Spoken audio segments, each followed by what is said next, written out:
आत्मा प्रवचनेन लभ्यो न मेधया न बहुना श्रुतेन यमेवेश विणुते तेन लभ्यस्तस्यैष आत्मा विवृणुते तनुं स्वाम। न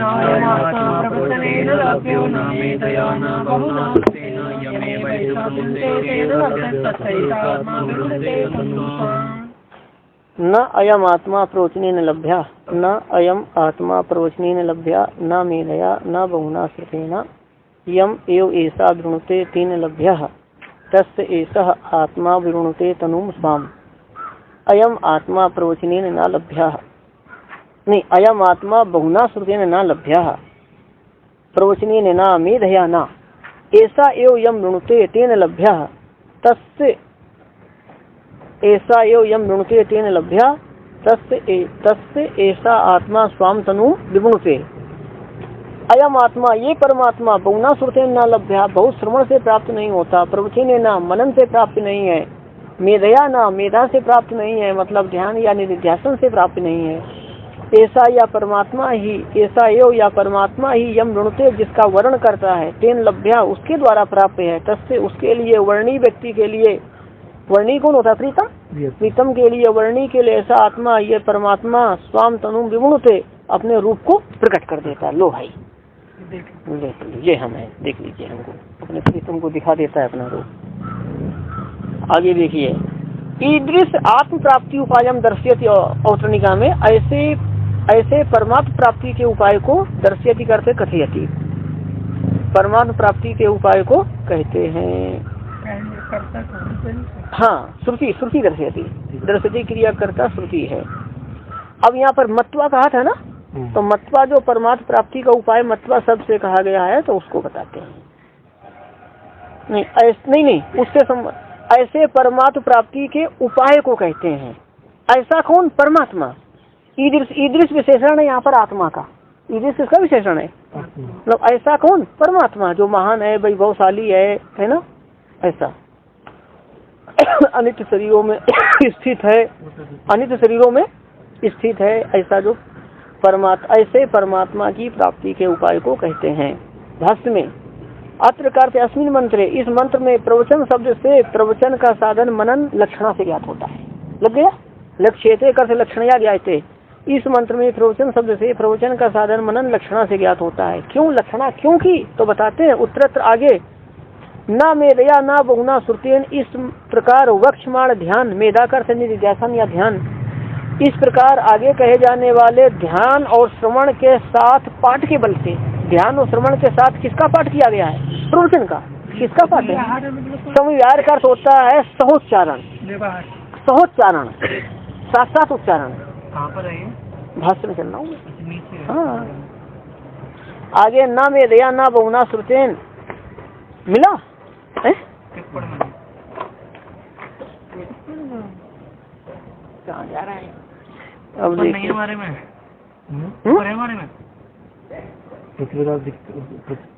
प्रकाशिका में कहाँ है? नहीं, उससे नीचे ये सब लिखा है, नीचे है। अब देखिए, अब देखो यहाँ पर आगे, क्योंकि आगे लक्षणा क्योंकि तो बताते हैं, क्योंकि आगे न मेधया न बहुना श्रुतेन, इस प्रकार आगे न बहुना न मेधया न बहुना श्रुतेन, इस प्रकार वक्षमाण ध्यान श्रवण के साथ पाठ के बल से, ध्यान श्रवण के साथ पाठ के बल से प्रवचन शब्द के द्वारा मनन को ही ग्रहण करना उचित है। प्रवचन शब्द से मनन को ही ग्रहण करना, क्यों? ध्यान और श्रवण के साथ क्या किसका पाठ होना उचित है? हाँ, तो उसके साथ पाठ होने से प्रवचन शब्द के द्वारा मनन को ही ग्रहण करना उचित है।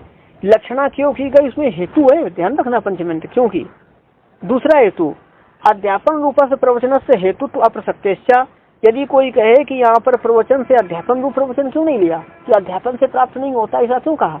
तो कहते हैं क्योंकि अध्यापन रूप प्रवचन की परमात्म प्राप्ति, क्योंकि अध्यापन रूप प्रवचन की परमात्म प्राप्ति में हेतुत्व ही प्राप्त नहीं है। परमात्म प्राप्ति में अध्यापन थोड़ा हेतु, अध्यापन से आज तक किसी को भगवान मिले? पढ़ाने से आज तक किसी को? पढ़ाते वो चिंतन हो जाए। नहीं, तो चिंतन से मिलेंगे ना कि पढ़ाने से मिलेंगे। पढ़ाना थोड़ा साधन हुआ, भगवत प्राप्ति के साधन पढ़ाना नहीं है। पढ़ाना साधन नहीं है, चिंतन अनुराग प्रेम ये सब साधन है, वो पढ़ाने से भगवान नहीं मिलते। चलिए अध्यापन रूप, क्योंकि अध्यापन रूप प्रवचन की परमात्म प्राप्ति में हेतुता प्राप्त नहीं है, तो ये दूसरा हेतु हो गया। और क्या, और वैसा ही व्यासार्य ने व्याख्यान किया है, व्यासार्य ने, इसलिए ऐसे भाष्यकार भी उसी को ले रहे हैं। यम एव स्मृते तेन लभ्या, ऐसा करते परमात्मा, यम से लेना है साधकम, ये परमात्मा, ये वृणुते करते प्रार्थ्यते, या परमात्मा जिस साधक का वर्ण करता है, जिस साधक का, या परमात्मा जिस साधक को चाहता है, तेन लभ्या उस साधक के द्वारा प्राप्त है। प्रार्थनी पुंसा का अर्थ क्या हुआ, वर्णी पुरुष, क्या अर्थ हुआ, तेन का अर्थ हुआ प्रार्थनी पुंसा मतलब वर्णी पुरुषेण, और लभ्या मतलब वर्णी पुरुष के द्वारा प्राप्त है। किसके द्वारा प्राप्त है, और वर्णी किसके द्वारा होगा, वर्णी किसके, और वर्णी पुरुष के द्वारा प्राप्त है। कौन प्राप्त है, परमात्मा। अच्छा, तत्प्रार्थनीयत्व कर तत् वर्णीयत्व, और परमात्मा के द्वारा वर्णीयत्व किसका, तद प्रीतमस एवं पुंसा, क्या तद प्रीतमस पुंसा एवं, और परमात्मा के प्रीतम व्यक्ति का ही, परमात्मा के प्रीतम व्यक्ति का ही उनके द्वारा वर्णीयत्व होता है। हाँ, मतलब परमात्मा के द्वारा प्रीतम व्यक्ति ही उनके द्वारा वर्णी होता है। प्रार्थनी का वर्णी, तो प्रार्थनीय तो किसका, उस व्यक्ति का, परमात्मा का प्रीतम व्यक्ति ही उनके द्वारा वर्णी होता है। अब तत्प्रीतमत्व, और परमात्मा का प्रीतम कैसे होगा, और तत्प्रीति मत, और परमात्मा में प्रीति रखने वाला उनका प्रीतम होता है। प्रीति मता षष्ठी एक वचनांत है, और परमात्मा में प्रीति करने वाले का ही, परमात्मा में प्रीति रखने वाले का ही तत्प्रीतमत्व होगा, तो परमात्मा में प्रीति रखने वाला ही उनका प्रीतम होता है। तो इस कथन से क्या सिद्ध हुआ, ततश्चा, और उससे, उस कथन से भगवत विषयणी उपासक से प्रीति, उपासक की किससे प्रीति करता है, भगवान से, तो उपासक की प्रीति का विषय क्या होगा, भगवान। तो वो भगवत विषयणी उपासक की प्रीति है ना, बात समझ में आती है। उपासक की प्रीति का विषय क्या है, भगवत है, भगवान है, कि भगवत विषयक उपासक की प्रीति, प्रीति का अर्थ है यहाँ पर प्रीति रूप निधिध्यासन है ना। भगवत विषयक उपासक की प्रीति, प्रीति क्या करती है, भगवता भगवान की उपासक में, उपासक में भगवान की प्रीति को उत्पन्न करके, उपासक में भगवान की प्रीति को उत्पन्न करके, उपासक में किसकी प्रीति होगी, भगवान की।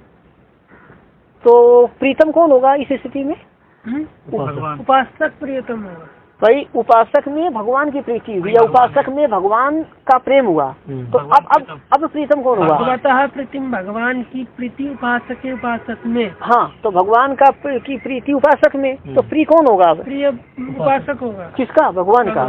पता ही समझ में ये है।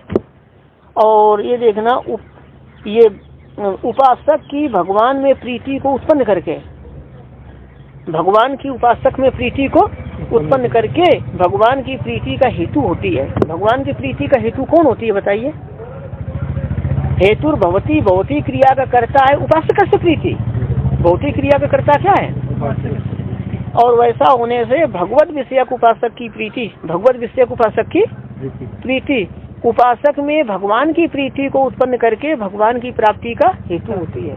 तो यहाँ पर जो उपासक से प्रीति है ना, तो प्रीति का अर्थ है प्रीति रूप निधिध्यासन।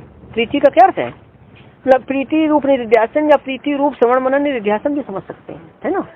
ऐसा तस्सैष आत्मा विमुणते तनुम स्वाम, तस् मतलब उस उपासक के लिए ऐसा आत्मा, आत्मा का अर्थ परमात्मा, उस उपासक के लिए परमात्मा स्वरूपम प्रकाशयति, अपने स्वरूप को प्रकट कर देता है, अर्थात स्वात्मानम प्रेक्षति, अपने को ही प्रदान कर देता है, अपने स्वरूप को प्रदान कर देता है। ले लो, भगवान सामने आते हैं, ले लो हमको, अपने स्वरूप को प्रदान कर देते हैं। विवृणुते की जगह कहीं पर पाठ वृणुते कहते, वृणुते इति पाठे अपि सायो अर्थ, वृणुते ऐसा पाठ होने पर भी वह ही अर्थ है, अर्थ में भेद नहीं आएगा ऐसा पाठ होने पर भी। तो यहाँ पर आप देखिए कि भगवान सब कुछ देते हैं, त्रिवर्ग धर्म अर्थ काम खूब देते हैं, भोग धर्म अर्थ काम, भोग्य पदार्थ सब देते हैं, संसार की सुख सुविधा देते हैं, यहाँ तक कि इंद्र का पद भी भगवान देना सहज मानते हैं, लेकिन मोक्ष नहीं देते। क्यों, उसमें मोक्ष में क्या होगा कि भगवान को स्वयं को देना पड़ेगा, तो कोई व्यक्ति अपने को जल्दी नहीं देना चाहेगा। इसलिए कहते हैं जो कोई भजन करते हैं, सुनने में आएगा महात्मा जी बहुत भजन किए, बहुत तप किए, मिल गया तमाम भगत जगत माया जाल तमाम मिल गया, तो भगवान दे देते, सोना है इसमें खेलते रहिए बच्चे आप लोग सब। इसको इसके अतिक्रमण करोगे तो हमारे पास आ पाओगे। क्यों मोक्ष में क्या है कि भगवान को खुद को देना पड़ जाता है, इसलिए बीच में फंसा देते हैं, तुम बीच में फंसा देते हैं। कंजूसी क्या है, तो सब ले रहे हैं, सब खूब ले रहे हैं। तो ये है कि भगवान जिसका वर्णन करते हैं उसको ही प्राप्त होते हैं, बहुत बढ़िया है। अब ध्यान देना, इसके पहले भी क्या था कि देवम ये अनुग्रह की बात कहाँ थी, इसके ठीक पे तम अकृतो पश्यति बीज सो को धातु प्रसादात है। धातु प्रसादात का क्या था, परमात्मा के अनुग्रह से, परमात्मा के अनुग्रह भी साधन बताया गया। तो यहाँ पर तो उनके अनुग्रह से ही सब कुछ होता है। तो भगवान वर्णन करते हैं और उसको अपना स्वरूप प्रदान करते हैं। तो मतलब प्रीति रूप श्रवण, प्रीति रूप मनन और प्रीति रूप निधिध्यासन करने से क्या होगा कि भगवान का प्रीतम हो जाएगा, और प्रीतम होने से भगवान उसका तो फिर साक्षात्कार प्रदान कर देंगे। यही सारांश है कि प्रीति रूप श्रवण, प्रीति रूप मनन, प्रीति रूप निधिध्यासन करने से भगवान का प्रीतम बन जाएगा, और प्रीतम बनने से भगवान उसका वर्णन कर देंगे और अपने स्वरूप को प्रदान कर देंगे, अपना साक्षात्कार प्रदान कर देंगे। ऐसा यहाँ पर मतलब है।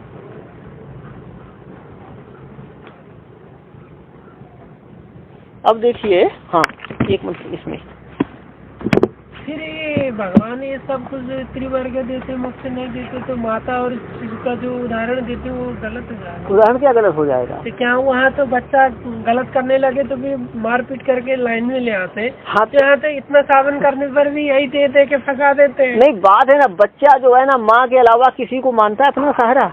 बच्चे की भावना क्या है कि बच्चा खेलेगा, कूदेगा, उत्पात करेगा, लेकिन आश्रय एकमात्र अपनी माता को मानता है, माता के अलावा किसी को आश्रय नहीं मानता। उसका कितना विश्वास है छोटे बच्चे का कि मेरी माँ तो चंद्रमा को भी हमको दे सकती तोड़ करके। हाँ, मतलब कुछ भी वो सबसे मतलब सर्वाधिक तो वो माता पर ही विश्वास करता है। भाव कितना प्रबल है बच्चे का। यदि ऐसा है तो भगवान उसको वैसे ही करेंगे, और जैसे हाँ वैसे ही करेंगे। जहाँ अपनी चालाकी, अपनी बुद्धि का प्रयोग होने लगता है तो भगवान बोलते हैं जाओ, हाँ वैसे ही बच्चे जैसा हो जाएगा कि माता के अलावा किसी का अवलंबन नहीं मानेगा, आश्रय नहीं मानेगा, तो फिर वो भगवान वो कर ही देंगे, इसमें कोई संशय नहीं है। बच्चे जैसी भाव होना चाहिए। अच्छा, बच्चा जो है माँ को छोड़ेगा, चाहे जितने खिलौने दे दो, खेलेगा, लेकिन उसका लक्ष्य माता ही है। ये ध्यान रखना, खिलौने लक्ष्य नहीं है बच्चे के। खिलौना खेलेगा, पटक कर फिर माता पर भाग जाएगा, लेगा सब, लेकिन लक्ष्य माता ही, माता का ही ध्यान रखता है। अब देखना यहाँ पर, ना विरतो दुश्चरिता, ना शांतो ना समाहिता, ना शांत मानसो वापी प्रज्ञानेनैनम आपनुयात।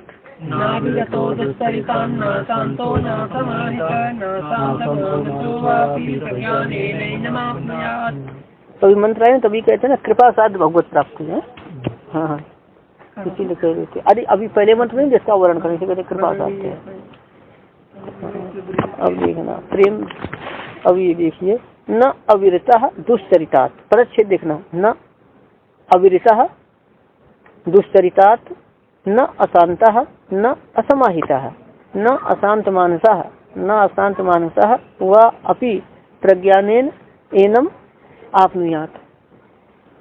यहाँ पर उपासना के अंग बताए जाएंगे इसमें। दुश्चरितात अविरता अपि, अपि नीचे के लाइन में है ना, दुश्चरितात अविरता अपि प्रज्ञानेन एनम न आपनुयात, न ले लेना वाक्य के आरंभ से। दुश्चरितात अविरता अपि प्रज्ञानेन एनम न आपनुयात, अशांता न असमाहिता न व अशांत मानसा न, व अशांत मानसा न। दुश्चरितात अविरता अपि, दुश्चरित का अर्थ है दुराचार या पापा, क्या है पापाचरण। पापाचरण से अविरता का अर्थ है विरत न होने वाला। पापाचरण से विरत न होने वाला व्यक्ति, अपि का अर्थ है मुमुक्षु होने पर भी। पाप कर्म से विरक्त न होने वाला या पाप कर्म से निवृत्त न होने वाला व्यक्ति मुमुक्षु होने पर भी। प्रज्ञानेन एनम न आपनुयात, प्रज्ञानेन का अर्थ है उपासनया, एनम का अर्थ है परमात्मानम, उपासना से परमात्मा को नहीं पा सकता। कौन? पाप कर्म से निवृत्त न होने वाला व्यक्ति मुमुक्षु होने पर भी उपासना से परमात्मा को नहीं पा सकता। हाँ, लोग सोचते हैं कि हमें मोक्ष मिल जाए, लेकिन पाप छोड़ना नहीं चाहते हैं तो नहीं मिल सकता उनको उपासना।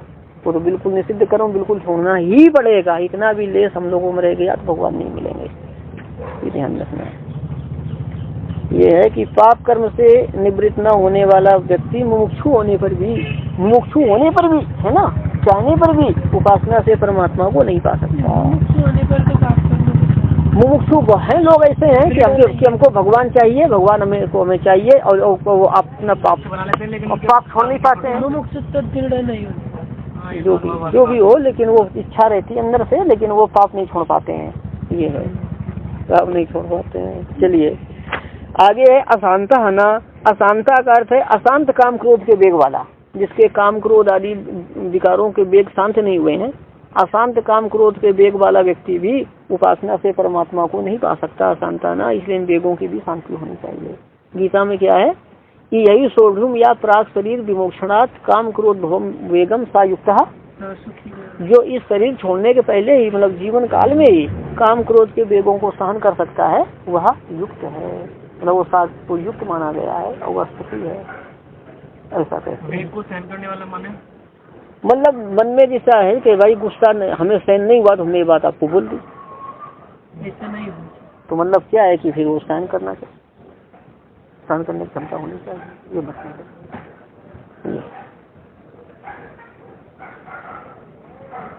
हो जाएगा। कभी देखिए कहाँ गए आप, ये अशांताना हो गया, असमाहिताना, और असमाहित व्यक्ति भी ये अशांता हो गया।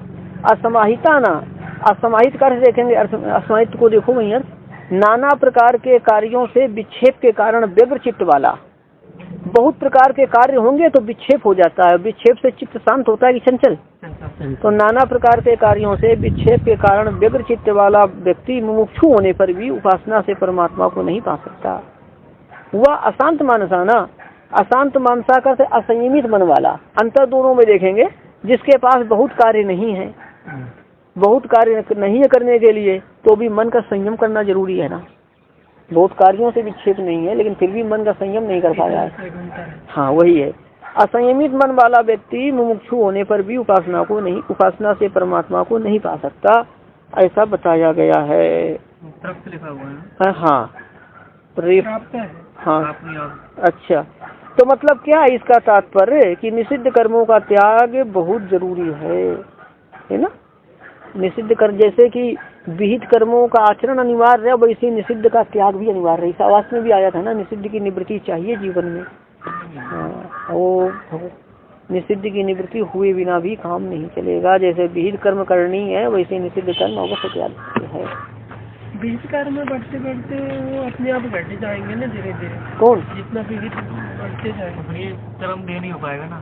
चलिए मतलब क्या है कि निषिद्ध को कर्म देहा तो सपने की बातें अभी होना नहीं है, अभी जितना होना है उतना ही करना है। इसको भी करते हैं, इस मंदिर तक ये देते हैं।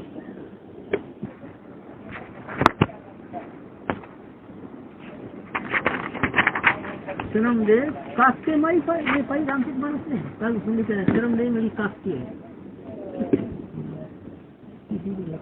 तो फिर वो छोड़ेंगे ही नहीं। तो नहीं कास्ट वो कौन था, वो कौन है जो उज्जैन के शिव मंदिर में जब कर रहा था गुरु ने, तो कौन है? तो उसी का है शर्म दे मैं कास्ते का, उसकी भूसुंडी नाम था, अलग है ना, वो अलग पूर्व जन्म में भूसुंडी था ना। काकभुसुंडी की कथा है वो, काकभुसुंडी हमारे पढ़ेंगे वो याद है। काकभुसुंडी की कथा है, रामायण पढ़ाने की अपनी रीति और है, वो अच्छा है। वाल्मीकि रामायण राम के मानस का ज्यादा चलता है, रामायण का कहीं वाल्मीकि का कोई पढ़ाता होगा कम है। दोनों में अंतर तो नहीं है, अंतर तो नहीं है। इसी रीति प्रतिपादन की अपना अलग अलग है, वास्तव में मानस तो प्रमाण माना जाता है कि प्रमाण सब है भाई। नाना पुराण निगमागम सम्मत तुलसीदास जी कहे हैं, इसलिए वेद सम्मत होने के प्रमाण है। वेद सम्मत हो, पूर्व की रामायण हो, पूरा वैसा मतलब कोई हुआ ही नहीं ना होगा। मणि पर्वत पर रहते थे राम मंगल दास जी महाराज, अंजनी भाव वाले, उनसे ही पढ़े हैं। ये बताते थे कि हाँ 11 जीव में तुमको लकवा मार गया था, बस ऐसा करते थे, रोग होता है ना कोई, क्या सुन हो जाती है, जीवा पर हो गया था। हमने जब दर्शन किया जीवा पे वो था, तो बोल नहीं पाते ठीक थे, वैसा कोई विद्वान नहीं हुआ ज्ञान। तो वो बताते हैं कि रात 11 बजे के बाद वो बयारू करते थे रात में, तो 2 बजे के बाद वो लेटते नहीं थे। 2 बजे वो कपड़ा बदल करके ध्यान में बैठ जाते हैं। मानसिक ध्यान, हाँ मानसिक ध्यान उनका सिद्ध था, बताते हैं मानसिक ध्यान उनका सिद्ध था। तो वो पढ़ाते थे रामायण को, उनको बहुत तैयार था सब रामायण पढ़ाते।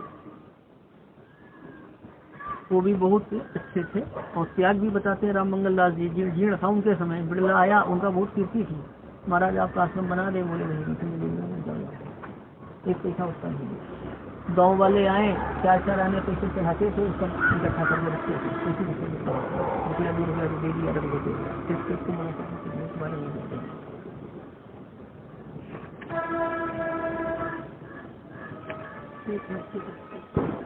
अच्छे मास्टर। तभी तो उन लोगों को जो है भगवान के यहाँ से मिला क्या देगा।